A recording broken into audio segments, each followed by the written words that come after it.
Le pape François a été admis à la polyclinique Gemelli vendredi 14 février en fin de matinée pour une bronchite. On sait depuis mardi soir qu'il a également une pneumonie bilatérale. La situation est donc assez sérieuse, mais un nouveau traitement a été mis en place dont on attend de voir les effets.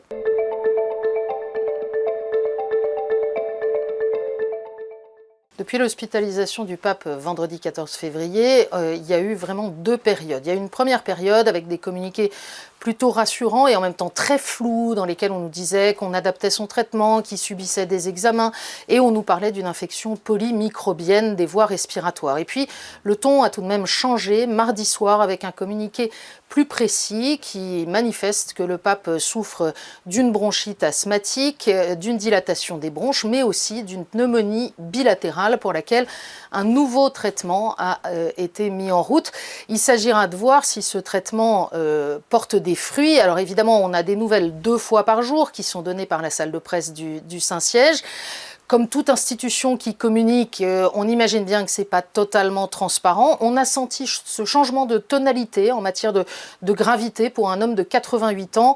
Une pneumonie bilatérale, sachant qu'il a déjà une fragilité du poumon, c'est évidemment pas très encourageant. Donc tout le monde regarde désormais quasiment d'heure en heure les informations qui peuvent être communiquées.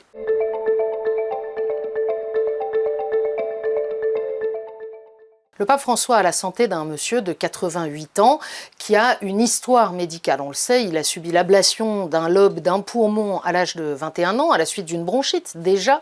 Il a connu plusieurs épisodes respiratoires difficiles ces dernières années. On se souvient d'une première hospitalisation en mars 2023 pour une bronchite qui avait dégénéré, d'un rapide aller-retour à l'hôpital en novembre de la même année pour surveiller que ça ne tournait pas à la pneumonie. Et cette fois-ci, ça a tourné à la pneumonie. Mais il a d'autres difficultés de santé, abdominale notamment. En 2021, il a été opéré de l'intestin et puis à nouveau en juillet 2023. Il en a d'ailleurs gardé un assez mauvais souvenir. Il semble que le réveil de l'anesthésie générale a été un peu difficile. Le pape a passé finalement 10 jours à l'hôpital et le pape n'aime pas se remettre entre les mains des médecins. Il a une relation assez confiante avec son infirmier particulier, ça on le sait, mais il déteste aller à l'hôpital. Il faut vraiment attendre la dernière extrémité pour l'en convaincre. On l'a encore vu ces jours-ci. Et puis, il n'aime pas du tout que d'autres puissent communiquer sur ce qui lui arrive à lui, ce qui explique aussi que les informations soient assez parcellaires parce que personne, en réalité, n'ose prendre la parole sans l'accord du pape.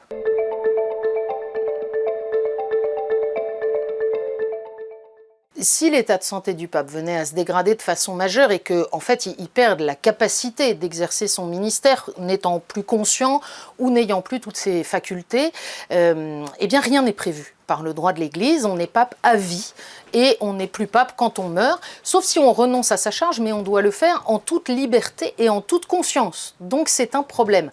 En même temps, nous savons, parce que le pape l'a dit à nos confrères espagnols de ABC, que François, dès 2013, donc dès le début de son pontificat, a rédigé une lettre qu'il a remise au secrétaire d'État, annonçant qu'il renonçait à sa charge s'il n'était plus en capacité d'exercer sa fonction.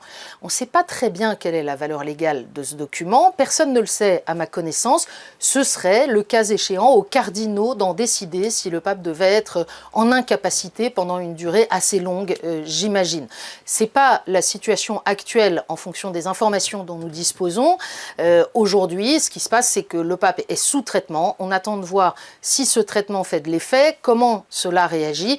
Le diocèse de Rome, par la voix de son cardinal vicaire, a appelé toutes les paroisses de Rome et toutes les communautés religieuses à prier pour lui. Et on sait que du monde entier, des prières s'élèvent pour la guérison du pape, qui nous fait dire d'ailleurs dans les communiqués quotidiens qu'il est très touché par les messages de sympathie, de proximité qui lui sont adressés, notamment les très nombreux dessins d'enfants qu'il reçoit.